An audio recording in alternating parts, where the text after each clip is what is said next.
Halo lagi Sobat iDuit. Sudah punya ide belum mau pilih profesi apa sih di masa pandemi COVID-19 ini?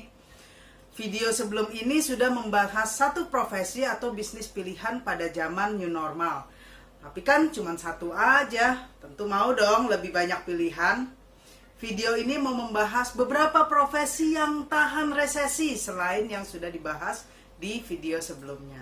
Semoga bisa membantu kamu dan teman-teman kamu untuk memilih profesi atau bisnis yang terus dapat melaju melewati masa-masa sulit ini, khususnya untuk para lulusan sekolah menengah yang bingung mau ambil jurusan apa. Segera subscribe, makanya klik belnya, share ke teman dan keluarga. Profesi pertama tentu semua profesi yang berhubungan dengan pemerintahan. Misalnya penegak hukum, petugas-petugas pemerintahan lainnya. Tapi tentunya kita nggak mau dong ya jadi pegawai pemerintahan yang cuman bengong aja nunggu gaji. Kita kepengen menjadi pegawai pemerintahan yang muter otak, punya revolusi mental untuk membantu penduduk Indonesia melewati masa krisis dengan selamat dan makin kuat. Profesi kedua adalah pendidik. Nah, pendidikan itu tahan resesi, selalu akan menjadi prioritas di dalam hidup.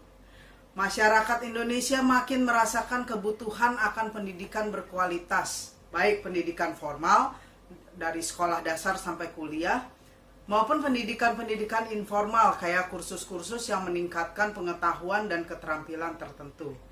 Pendidik di sini mencakup juga konselor di sekolah, guru-guru kursus, pelatih olahraga, dan sebagainya.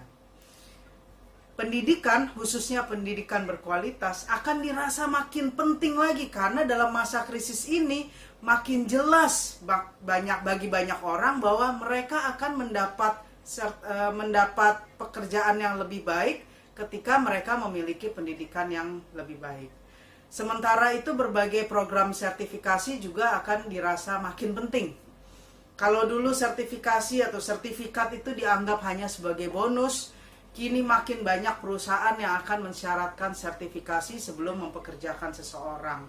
Akuntan mesti ada sertifikasinya dulu, konsultan pajak mesti ada sertifikasinya dulu, dan sebagainya dan sebagainya. Sertifikasi selain meningkatkan keterampilan dalam ilmu tertentu, dia juga menunjukkan komitmen seseorang di dalam menjalankan profesinya. Sertifikasi juga memungkinkan dibentuknya komunitas yang terdiri pada orang-orang yang memiliki profesi yang sama, sehingga anggota-anggotanya itu bisa belajar satu sama lain. Profesi ketiga adalah profesi-profesi yang berhubungan dengan finansial. Akuntan, underwriter atau penjamin emisi untuk asuransi, analis kredit, konsultan pajak. Wah, itu profesi yang walaupun resesi juga tetap dibutuhkan. Akuntan akan selalu dibutuhkan, kenapa? Karena pengeluaran akan makin diperketat melalui sistem pelaporan yang dapat dipercaya. Profesi-profesi yang berhubungan dengan asuransi juga akan makin berkembang, karena melalui krisis, para pebisnis mulai paham pentingnya mengasuransikan bisnisnya. Analis kredit juga akan makin dicari karena makin banyak kredit dimohon, baik untuk menutupi konsumsi maupun untuk memulai suatu bisnis. Dan konsultan pajak juga makin dicari untuk membantu mengelola biaya-biaya pajak. Profesi keempat adalah teknisi. Dengan adanya krisis, kesadaran untuk tidak beli terus barang-barang yang baru terlalu cepat akan makin kuat, akan makin tinggi. Dengan demikian akan banyak permintaan untuk memperbaiki barang-barang lama, misalnya motor, mobil, AC yang masih bagus. Tapi di kondisi manapun juga teknisi akan sangat dibutuhkan karena barang yang rusak pasti selalu ada.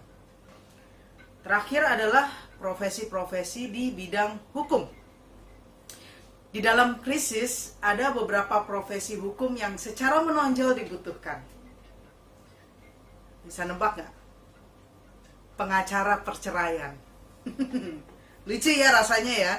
Tapi besarnya tekanan di dalam rumah tangga ternyata membuat konflik rumah tangga meningkat dan endingnya bercerai. Ternyata janji perkawinan dalam suka dan duka memang diuji pada masa-masa kayak gini ya. Gimana pernikahan sahabat iDuit? Semoga nonton video ini mengingatkan kalian akan janji pernikahan lagi ya. Krisis akan berlalu, tapi pasangan Anda adalah pasangan seumur hidup.